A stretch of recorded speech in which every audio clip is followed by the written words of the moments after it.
Daniel asked me to talk about robotics and exponentials.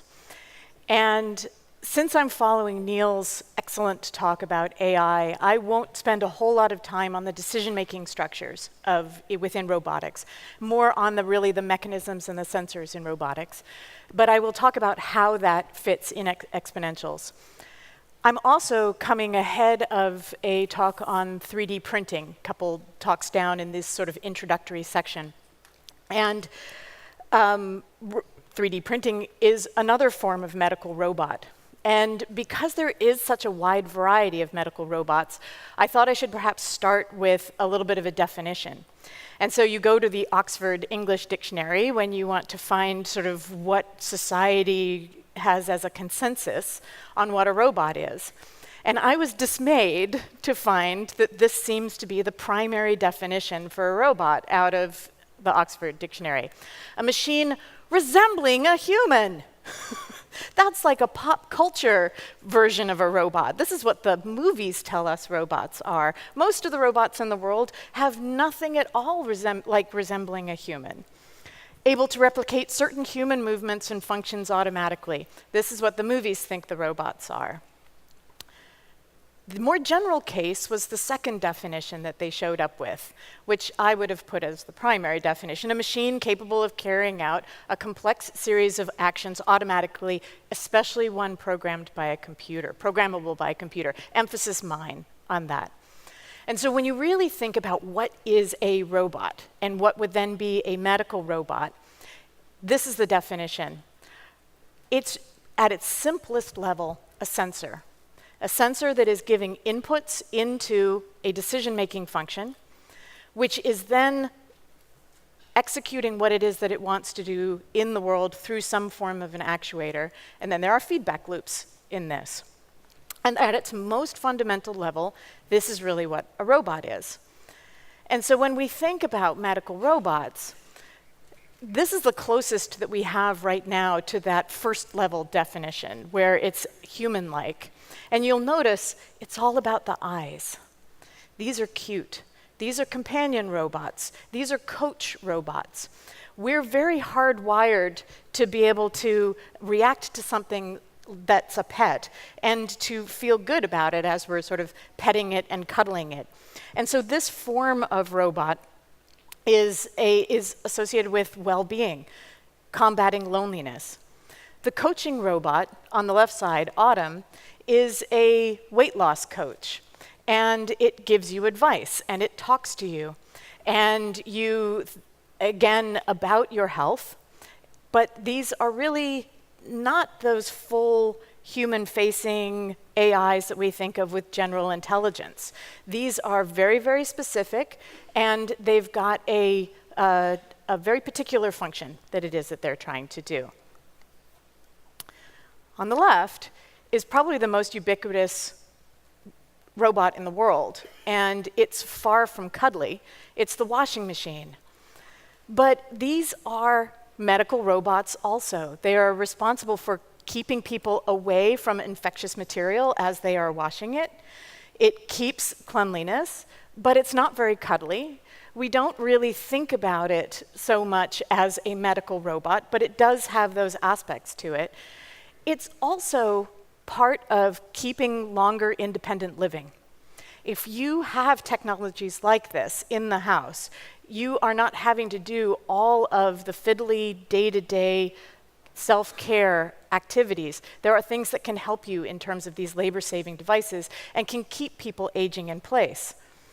But when we think about from beginning to end, from soiled linen to it clean and put away, the robot on the right is trying to fold socks.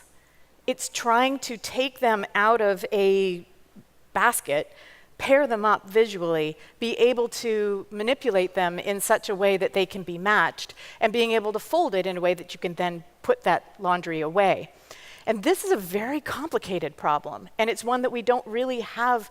There's a lot of research being done in these areas, but this kind of life extension robot is very much still in the, or independent living extension robot is still very much in these early prototype phases.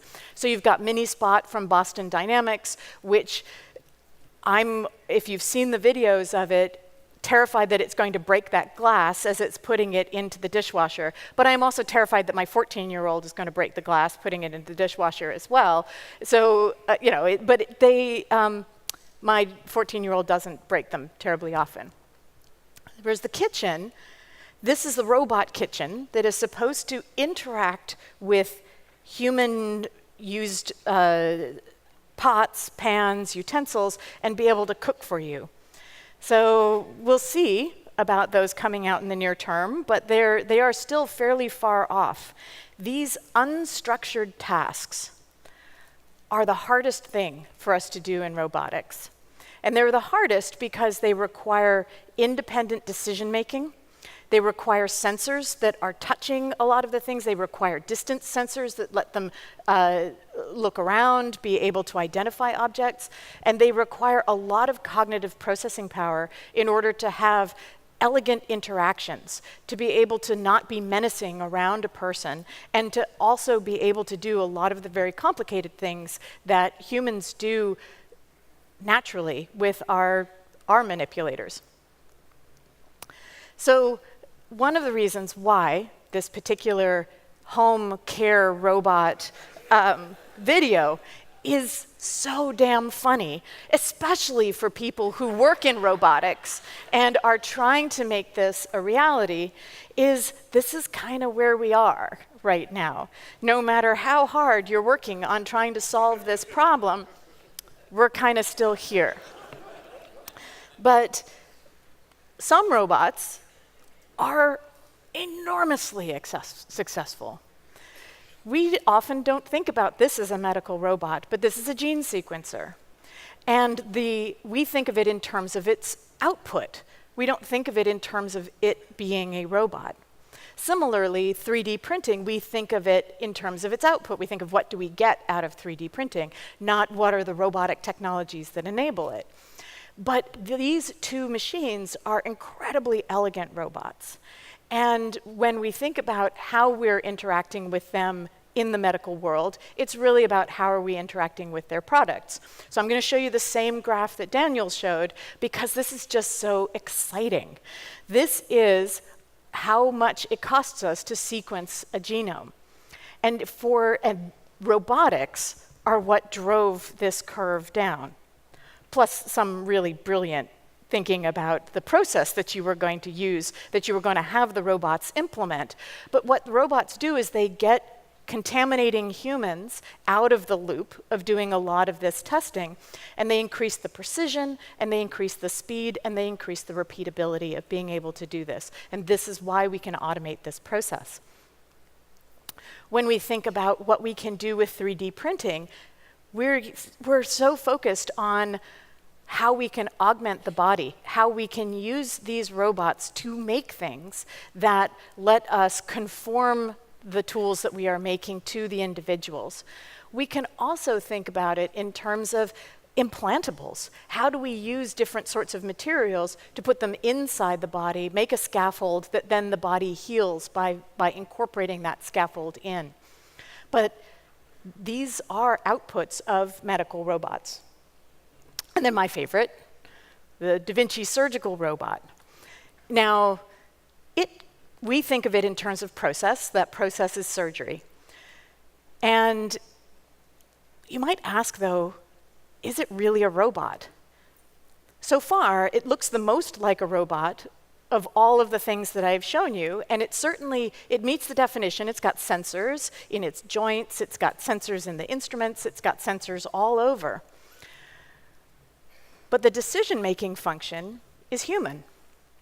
So the surgeon is sitting at a console using the sensor that's coming back from the robot and is making the executive decisions associated with manipulation.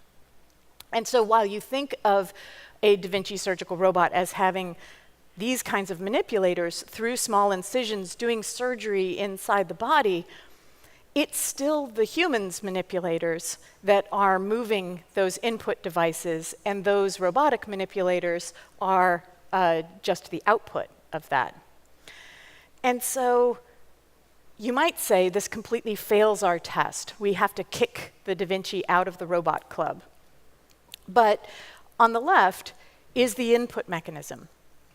It's actually a robot all by itself. It is a gravity-balanced device that has motors in each one of those joints and sensors in each one of those joints, so that when the person is moving that controller around, it is not dragging with gravity, it's compensating for the gravity, and it's sensing where they are. In addition, on the right-hand side, each one of those arms is independently a robot. It is controlled separately, it has a command, and inside are all of the decision-making systems for sensor, decision-making, actuator. This is a robotic exoskeleton. Another thing that we might think of, oh, you've got the human in the control. And while the human's in the control, this is really more of a wearable robot, similar to when we were thinking about what Daniel was talking about when he was talking about exoskeletons. That there is sensors on board that are sensing the user's intent, being able to adapt to that, and being able to drive the motors.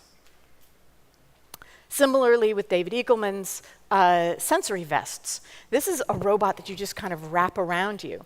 And it's sensing sound, figuring out how to translate that into a set of stimuli that's on the back, and then running its actuators to give an output. So this is a wraparound wearable robot. And so in some ways you could kind of think of the Da Vinci as a special case of a wearable robot. It's just a spectacularly immovable wearable robot. And then there are wearables. And you would rightly say these probably aren't robots by themselves. But nothing in our definition of robots says that the sensors and the actuators need to be co-located.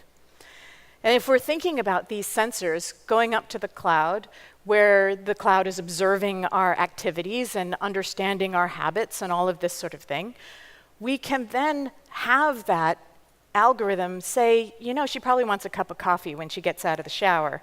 And it can talk to my Internet of Things connected coffee pot, and it can have a cup of coffee waiting for me when I get out of the shower.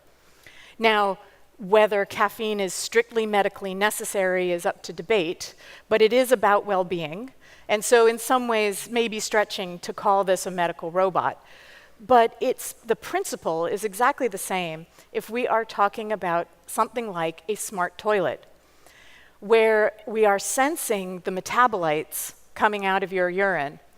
And now you can start to say, well, what are the actuators that would come out of a distributed robot like this? Would I talk to my doctor or pharmacy and adjust my medications because I'm peeing out too much or too little of the metabolites of my drug? Would I tweak my grocery list and put more fruits and vegetables into my grocery list? Or would I talk to that future chef robot in my kitchen and say, we are totally cutting Catherine off from all those cream sauces. No more cream sauces for you. So we have to be careful what we wish for in this sort of a situation.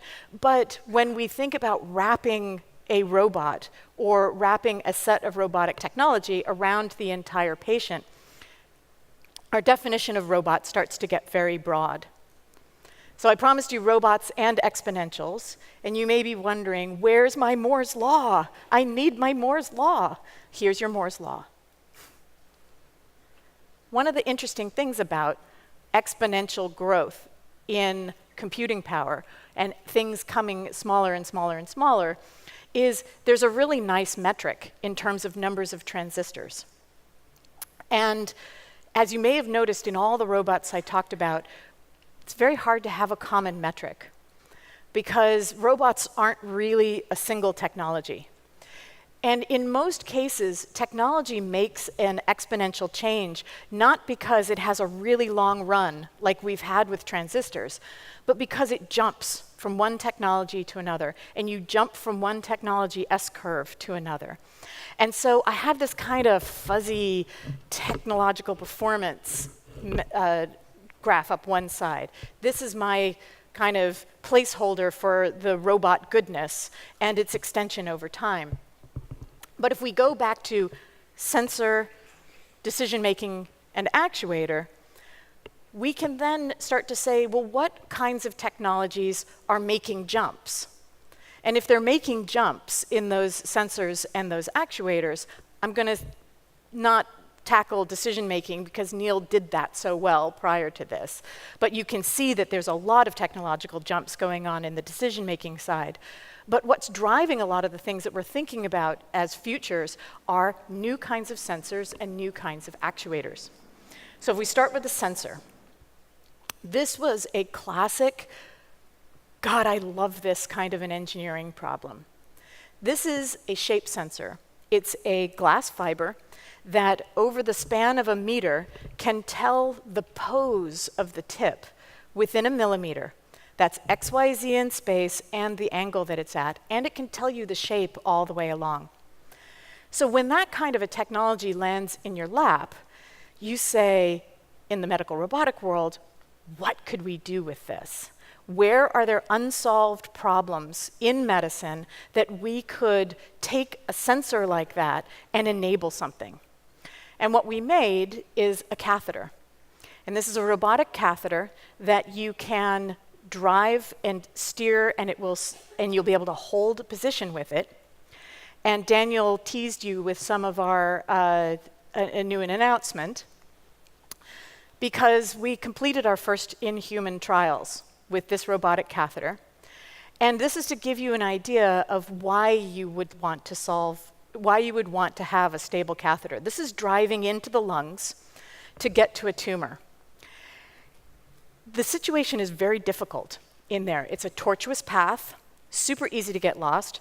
The person's breathing. There are secretions. There are a lot of things that are going to keep you from getting all the way out to that surface.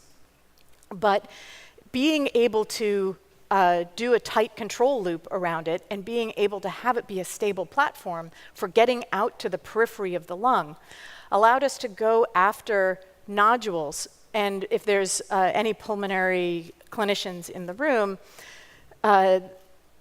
these numbers in terms of the 12.3 millimeters and the 14.8 millimeters practically caused a riot at the chest conference, because this is the size of a tumor that we don't really go after right now with any kind of intrabronchial approach, because the yield is just too low to be able to get them with any kind of a reasonable accuracy.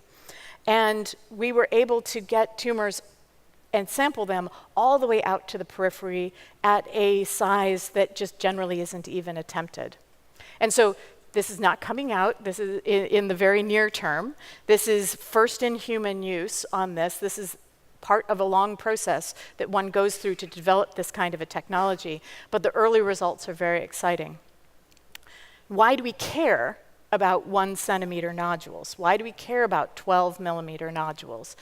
It's because lung cancer is very, very deadly if it's much larger than that. If stage 1A and 1B, in 5 years, you generally have between a 75 and 80% chance of still being alive if we've sampled that tumor and identified the lung cancer when it's in that 1 centimeter size. It gets much bigger than that, and it falls off very rapidly. And the worldwide average, when we detect lung cancer because it's become symptomatic, the worldwide average is 15% of people live to see that 5-year anniversary after diagnosis. And so when we saw a new sensor, it was a long path to figure out that this is where we were going to go with it. But it's a very exciting path to get there. We jump over decision making, over to actuator. I'm going to give you another example of an actuator. So this is a very fun actuator. This is a optomicrofluidics. This is nudging water with a laser. And if you nudge water with a laser, you can nudge gently what's in the water. And you can sort bull sperm, because sperm with an X chromosome in them are a little heavier than sperm with a Y chromosome, because there is more mass to your X chromosome. And so why sorting bull sperm is because this was developed in New Zealand, and the agricultural industry is enormous in New Zealand. And so everyone says, oh, you can sort cells, let's sort sperm so that we can figure out how can we get more females so that we don't have to cull quite as many males out of the dairy process. This is a really fascinating technology because it doesn't just sort the cells, it keeps them viable at the other end. And so I'm anticipating that something like this is going to explode some of the things that we are thinking about doing if we want to be able to rapidly sort cells and then be able to make decisions and put them back into a body in a viable state. And so the question that you always need to think about is, I don't have a single axis to plot goodness for exponentials. But when new technologies come out, the fundamental question is, what does this let us do that we couldn't do before? Where are all of the problems that we're trying to solve in medicine that have that sort of if-only step on them? And does this new sensor or this new actuator get us over that if-only bit? Because these jumps are going to happen when you put a new capability into something, and it allows a big step change in terms of the kinds of problems we're trying to solve with these. So I'm excited about the role that robotics is going to continue to play. It's going to be big and complicated and messy and heterogeneous, and there will be some really interesting step changes that happen as we get new sensors and actuators. And there will be some fascinating step changes that happen as we get new decision-making engines. But that's where all the fun is. So thank you very much.